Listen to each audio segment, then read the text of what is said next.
ಸಂಸದ ಯೂಸುಫ್ ಪಠಾಣ್ ಬಿಜೆಪಿ ಸೇರ್ಕೊಂಡ್ರ? ಏನು ಕತೆ, ಯಾರನ್ನು ನಂಬೋದು? ಇವರ ತಮ್ಮ ಇರ್ಫಾನ್ ಪಠಾಣ್ ಮೇಲೆ ನಂಬಿಕೆ ಇರಲಿಲ್ಲ. ಆದರೆ ಯೂಸುಫ್ ಪಠಾಣ್ ಹಾಗಲ್ಲ, ಧರ್ಮನಿಷ್ಠ ವ್ಯಕ್ತಿ. ಸಚಿನ್ ತೆಂಡೂಲ್ಕರ್ ಮಗನ ಮದುವೆಗೆ ಇವರು ತನ್ನ ಪತ್ನಿಯೊಂದಿಗೆ ಬಂದಿದ್ರು. ಪತ್ನಿ ಬುರ್ಖಾ ಧರಿಸಿದ್ರು. ಮಾತ್ರ ಅಲ್ಲ, ಮುಖ ಮುಚ್ಚುವ ನಕಾಬ್ ಕೂಡ ಧರಿಸಿದ್ರು. ಈ ಹಿಂದೆ IPL ಪಂದ್ಯಾಟದ ವೇಳೆ ಇವರು ಮದ್ಯದ ಜಾಹೀರಾತು ಇರುವ ಲೋಗೋ ಧರಿಸಲು ನಿರಾಕರಿಸಿದರು. KKR ತಂಡದಲ್ಲಿ ಆಡ್ತಾ ಇದ್ದಾಗ ಅವರು ತೆಗೆದುಕೊಂಡ ಈ ನಿರ್ಧಾರ ಅವರ ಧಾರ್ಮಿಕ ನಿಷ್ಠೆಗೆ ಸಾಕ್ಷಿ ಎಂದು ಹೇಳಲಾಗ್ತಾ ಇತ್ತು. ಅಂಥ ಯೂಸುಫ್ ಪಠಾಣ್ ಹೀಗೆ ಬಿಜೆಪಿ ಶಾಲ್ ಹಾಕ್ಕೊಂಡು JP ನಡ್ಡಾ ಜೊತೆ ನಿಲ್ಲುವುದಂದ್ರೆ ಏನರ್ಥ? ಅವರಿಗೆ ಹೂಗುಚ್ಚ ಕೊಟ್ಟು ಬಿಜೆಪಿ ಸೇರುವುದಂದ್ರೆ ಏನರ್ಥ?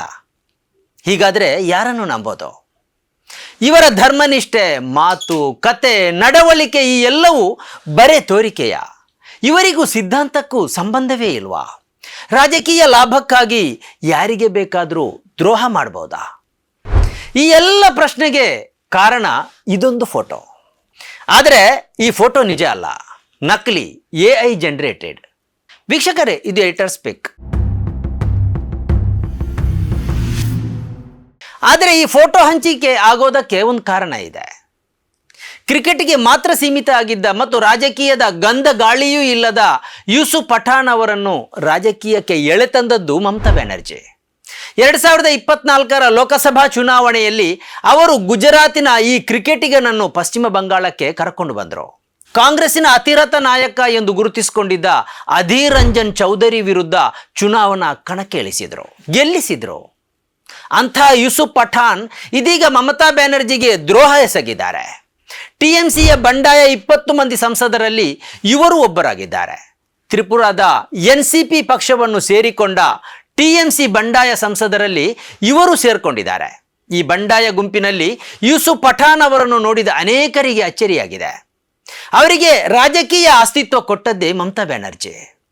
ಇಂಥವರು ಇದೀಗ NDAಗೆ ಬೆಂಬಲ ಕೊಡುವ NCP ಪಕ್ಷವನ್ನು ಯಾಕೆ ಸೇರ್ಕೊಂಡ್ರು ಎಂಬ ಪ್ರಶ್ನೆ ಎಲ್ಲೆಡೆ ಕೇಳ್ತಾ ಇದೆ. ಮಮತಾ ಬ್ಯಾನರ್ಜಿಗೆ ಇವರೇಕೆ ತಿರುಗಿ ಬಿದ್ರು ಎಂಬ ಪ್ರಶ್ನೆ ಕೂಡ ಕೇಳಿ ಬರ್ತಾ ಇದೆ. बिल्कुल आएगी, TMS आएगी और TMC कहीं नहीं जा रही. आने वाले 40-50 साल तक TMC कहीं नहीं जा रही, क्योंकि TMC को यहाँ के लोग बहुत पसंद करते हैं, दीदी को बहुत पसंद करते हैं. स्पेशली यहाँ की जो महिलाएं हैं, जो बच्चियां हैं, उनको बहुत पसंद करती है. ಈ ಪ್ರಶ್ನೆಗೆ ಇದೀಗ ಮಹುವಾ ಮೊಯಿತ್ರಾ ಮತ್ತು ಕಾಶ್ಮೀರದ ಸಂಸದ ಆಗ ಸೈಯದ್ ರೂಹುಲ್ಲಾ ಮೆಹದಿ ಉತ್ತರವನ್ನು ಕೊಟ್ಟಿದ್ದಾರೆ. ಮೆಹದಿ ಅವರು ಹೀಗೆ ಟ್ವೀಟ್ ಮಾಡಿದ್ದಾರೆ. ಪಾರ್ಲಿಮೆಂಟಲ್ಲಿ ಕಳೆದ ಚಳಿಗಾಲದ ಅಧಿವೇಶನದ ಸಮಯದಲ್ಲಿ ಕಾಂಗ್ರೆಸ್ ನೇತೃತ್ವದಲ್ಲಿ ಪ್ರತಿಭಟನೆ ನಡೀತಾ ಇತ್ತು. SIR ವಿರುದ್ಧ ಪ್ರತಿಭಟಿಸಿ ಸಂಸದರು ಘೋಷಣೆ ಕೂಗ್ತಾ ಇದ್ರು. ಇದರಲ್ಲಿ ಯೂಸುಫ್ ಪಠಾಣ್ ಕೂಡ ಇದ್ರು. ಅವರು ಮುಂಚೂಣಿಯಲ್ಲಿ ನಿಂತು ಘೋಷಣೆ ಕೂಗ್ತಾ ಇದ್ರು. ಆ ಸಂದರ್ಭದಲ್ಲಿ ಪ್ರತಿಭಟನೆಯಲ್ಲಿ ಭಾಗಿಯಾಗದೆ ಕುಳಿತಿದ್ದ ಹಿರಿಯ ಮುಸ್ಲಿಂ ಸಂಸದರೊಬ್ಬರು ಯೂಸುಫ್ ಪಠಾಣ್ ಅವರನ್ನು ಹಿಂದಕ್ಕೆ ಕರೆದರು.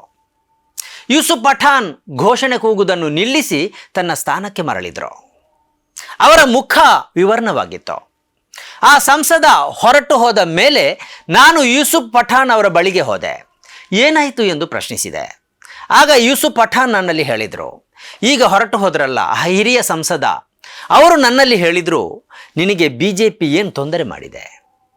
ನೀನೇಕೆ BJPಯ ವಿರುದ್ಧ ಘೋಷಣೆ ಕೂಗ್ತಾ ಇದ್ದಿ? ನಿನ್ನನ್ನು ನೀನು ಬಚಾವು ಮಾಡಿಕೊಳ್ಳಲು ನೋಡಿಕೊ. ಗುಜರಾತಿನಲ್ಲಿರುವ ನಿನ್ನ ಮನೆಯ ಮೇಲೆ BJP ಬುಲ್ಡೋಜರ್ ಚಲಾಯಿಸಬಹುದು ಎಂದು ಅವರು ಹೇಳಿದ್ದಾಗಿ ಯೂಸುಫ್ ಪಠಾಣ್ ನನಗೆ ಹೇಳಿದ್ರು ಎಂದು ಸೈಯದ್ ರೂಹುಲ್ಲಾ ಮೆಹದಿ ತನ್ನ X ಖಾತೆಯಲ್ಲಿ ಬರ್ಕೊಂಡಿದ್ದಾರೆ. ಆ ಬಳಿಕ ನನ್ನ ಬಳಿಗೆ ಮಹುವಾ ಮೊಯಿತ್ರಾ ಬಂದರು. ನಾನು ಯೂಸುಫ್ ಪಠಾಣ್ ಅವರ ವಿಷಯ ಹೇಳಿದೆ. ಆಗ ಯೂಸುಫ್ ಪಠಾಣ್ ಅವರಲ್ಲಿ ಮಹುವಾ ಮೊಯಿತ್ರಾ ಧೈರ್ಯ ತುಂಬಿದ್ರು. ನಾವಿರುವಾಗ ನೀನು ಯಾರಿಗೂ ಹೆದರಬೇಕಾದ ಅಗತ್ಯ ಇಲ್ಲ, ನಿನ್ನನ್ನು ಯಾರೂ ಮುಟ್ಟಲು ಸಾಧ್ಯ ಇಲ್ಲ, ನಿನ್ನ ಜೊತೆ ನಾವಿದ್ದೇವೆ ಎಂದು ಹೇಳಿದ್ದಾಗಿ ಸೈಯದ್ ರೂಹುಲ್ಲಾ ಮೆಹದಿ ಬರ್ಕೊಂಡಿದ್ದಾರೆ. ಜೂನ್ 16 ಮಂಗಳವಾರದಂದು ರೂಹುಲ್ಲಾ ಮೆಹದಿ ಈ ಟ್ವೀಟ್ ಮಾಡಿದ್ದಾರೆ. ಇದಕ್ಕೆ ಪ್ರತಿಯಾಗಿ ಮಹುವಾ ಮೊಯಿತ್ರಾ ಉತ್ತರವನ್ನು ಕೊಟ್ಟಿದ್ದಾರೆ. ಯೂಸುಫ್ ಪಠಾಣ್ ಪ್ರತಿಭಟನೆ ನಡೆಸದಂತೆ ಹೇಳಿದ ಆ ದೊಡ್ಡ ಮುಸ್ಲಿಂ ನಾಯಕ ಬೇರೆ ಯಾರೂ ಅಲ್ಲ, ಹೈದರಾಬಾದ್ನ ಸಂಸದ ಅಸದುದ್ದೀನ್ ಒವೈಸಿ ಎಂದು ಅವರು ಹೇಳಿದ್ದಾರೆ. ಮಾತ್ರ ಅಲ್ಲ, ಯೂಸುಫ್ ಪಠಾಣ್ ಅವರ ವಿರುದ್ಧ ಕಠಿಣ ಪದವನ್ನು ಬಳಸಿ ಟೀಕಿಸಿದ್ದಾರೆ. ಆತ ಓರ್ವ ಬೆನ್ನು ಮೂಳೆ ಇಲ್ಲದ ಹೇಡಿ ಎಂದು ಮಹುವಾ ಮೊಯಿತ್ರಾ ಹೇಳಿದ್ದಾರೆ. ಹಾಗಂತ ಬುಲ್ಡೋಜರ್ ಅನ್ನು ತೋರಿಸಿ ಓವೈಸಿ ಅವರು ಯೂಸುಫ್ ಪಠಾಣ್ ಅವರನ್ನು ಪ್ರತಿಭಟನೆಯಿಂದ ಹಿಂದಕ್ಕೆ ಕರೆಸಿರಲಾರರು ಎಂದು ಹೇಳುವ ಹಾಗೆಯೇ ಇಲ್ಲ. ಯಾಕಂದರೆ ವಡೋದರ ಮುನ್ಸಿಪಲ್ ಕಾರ್ಪೊರೇಷನ್ಗೆ ಸೇರಿದ 978 ಮೀಟರ್ ಭೂಮಿಯನ್ನು ಯೂಸುಫ್ ಪಠಾಣ್ ಅತಿಕ್ರಮಿಸಿದ್ದಾರೆ ಎಂಬ ಆರೋಪ ಅವರ ಮೇಲಿದೆ. ಇದು ಇವರ ಮನೆಗೆ ತಾಗಿಕೊಂಡಿರುವ ಜಾಗ. 2014ರಿಂದ ಈ ಭೂ ವಿವಾದ ಪ್ರಾರಂಭವಾಗಿದೆ. 2024 ಜೂನ್ 6ರಂದು ಲೋಕಸಭಾ ಚುನಾವಣೆಯ ಬಳಿಕ ವಡೋದರ ಮುನ್ಸಿಪಲ್ ಕಾರ್ಪೊರೇಷನ್ ಪಠಾಣ್ಗೆ ನೋಟಿಸು ಜಾರಿ ಮಾಡಿತ್ತು. ಜಾಗ ಖಾಲಿ ಮಾಡು ಎಂದು ಹೇಳಿತ್ತು. ಈ ಪ್ರಕರಣ ಗುಜರಾತ್ ಹೈಕೋರ್ಟ್ನ ಮೆಟ್ಟಿಲೇರಿತು. 2025ರಲ್ಲಿ ಗುಜರಾತ್ ಹೈಕೋರ್ಟು ಪಠಾಣ್ಗೆ ವಿರುದ್ಧವಾಗಿ ತೀರ್ಪು ನೀಡಿತು. ನೀವು ಸರ್ಕಾರಿ ಭೂಮಿಯನ್ನು ಅತಿಕ್ರಮಿಸಿದ್ದೀರಿ, ಅದನ್ನು ಖಾಲಿ ಮಾಡಿ ಎಂದು ಹೇಳಿತು. ಅಸದುದ್ದೀನ್ ಓವೈಸಿ ಅವರು ಇದೇ ಪ್ರಕರಣವನ್ನು ಯೂಸುಫ್ ಪಠಾಣ್ಗೆ ನೆನಪಿಸಿರಬಹುದು. ನಿನ್ನ ಮನೆಯನ್ನು ಗುಜರಾತಿನ ವಡೋದರ ಮುನ್ಸಿಪಲ್ ಕಾರ್ಪೊರೇಷನ್ ಬುಲ್ಡೋಜರ್ ಮಾಡಬಹುದು ಎಂದು ಅವರು ಹೇಳಿರಬಹುದು. ವಿಶೇಷ ಏನಂದರೆ ಪಾರ್ಲಿಮೆಂಟಿನಲ್ಲಿ SIR ವಿರುದ್ಧ ಪ್ರತಿಭಟನೆ ನಡೆದ ಬಳಿಕ ಮೊನ್ನೆ 2026 ಜೂನ್ 8ರಂದು ಗುಜರಾತ್ ಹೈಕೋರ್ಟ್ ಮತ್ತೊಂದು ನೋಟಿಸು ಜಾರಿ ಮಾಡಿದೆ.